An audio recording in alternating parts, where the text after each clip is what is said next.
Imagine a creature that has roamed our oceans for over 400 million years, mastering survival through unparalleled adaptations and complex social behaviors.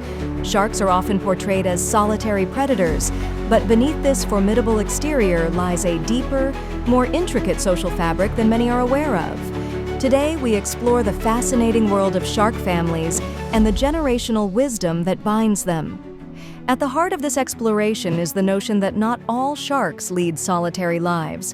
In fact, some species exhibit intricate bonding behaviors that suggest a level of social complexity that defies their fearsome reputation. Let's begin by examining the social dynamics within certain shark species. Unlike the sinister lone hunter depicted in popular media, species such as the hammerhead and the lemon shark illustrate a different narrative.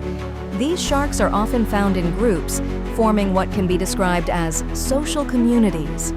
These gatherings are not random but purposeful, driven by both survival instincts and social preference. Consider the hammerhead sharks.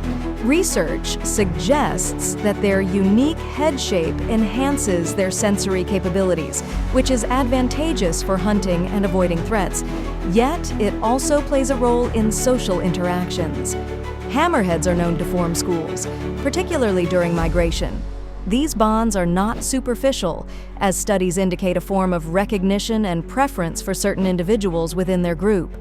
This formation is not just for safety in numbers, but also for the exchange of information necessary for survival. Now, let's delve into the intriguing phenomena of shark nurseries. Many species, like the lemon sharks, thrive in these designated areas, which serve as essential grounds for birthing and early development. Shark mothers instinctively choose these locales due to their abundance of food, warm temperatures, and relative safety from predators. What's remarkable is that these nurseries are revisited by mature females that were once born there, creating a cycle of generational wisdom. This behavior suggests an inherited knowledge that guides sharks across generations, ensuring the survival and continuity of the species. But how do sharks communicate? Sharks mainly rely on their heightened senses to understand their environment and interact with one another. Communication, though not vocal, involves body language, pheromones, and even electrical fields produced by muscles. The elegant dance of the social order at cleaning stations showcases this beautifully. Here, groups of fish, like cleaner wrasses, remove parasites from sharks. This mutualistic relationship reveals a level of trust and a sense of community that transcends species, an extraordinary example of sharks' ability to forge bonds beyond their kin. Despite these insights, the full extent of social bonds among sharks remains shrouded in mystery.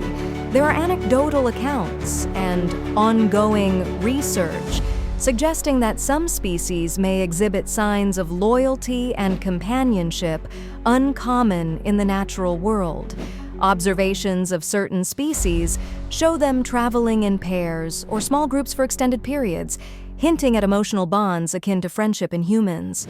If these findings bear fruit, our understanding of sharks could be revolutionized, challenging narratives that portray sharks as nothing more than mindless predators. As we draw to a close, it is crucial to reflect on how this emerging picture of shark social structure can inform conservation efforts. Each shark we lose to human activity represents not just an individual, but a potential repository of ecological wisdom passed down through generations.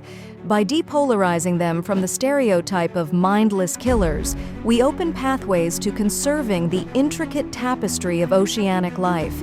In conclusion, the family dynamics and generational wisdom of sharks illuminate a side of these ancient creatures that is often overshadowed by myth and fear. As we continue to unravel their mysteries, we not only gain insight into their world, but also acquire the keys to preserving it.